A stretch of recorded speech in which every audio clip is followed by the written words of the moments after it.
你知道为什么我们国内西瓜这么甜吗？是因为有人帮我们把苦全都吃完了。这是韩国前总统文在寅吃的国宝西瓜，就这种西瓜在我们国内卖，老板都要挨打。而且就他们这种破瓜，连瓜皮都要拿出去单独卖，做泡菜。再看，这是挪威的，这是芬兰的，这是德国的，这是日本的，最后这是我们的。这都要感谢吴明珠院士，是他让我们实现了吃瓜自由。尽管他现在已经得了阿尔莫茨海默症，认不得亲人了，但是他仍然记得他种的瓜8424，这才是我们该追的星。而这背后有着更加感人的故事。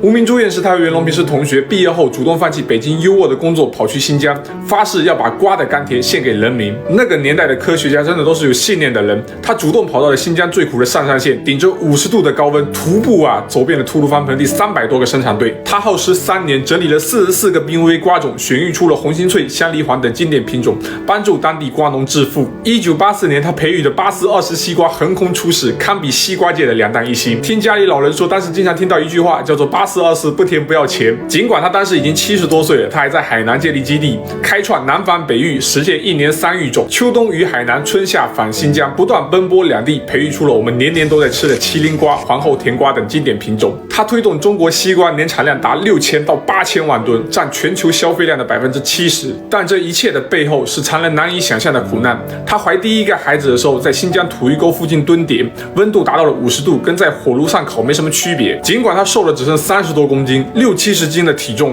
仍然骑着毛驴穿越戈壁。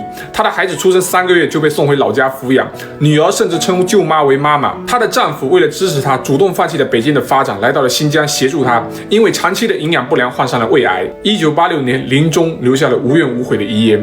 尽管现在吴明珠院士得了阿尔莫茨海默症，他已经认不得亲人，但是他仍然念叨：西瓜8420。我最喜欢，而且是我的拿手好戏。今年又到吃瓜季，我们吃水不忘挖井人，每一个爱吃瓜的人都应该感谢他。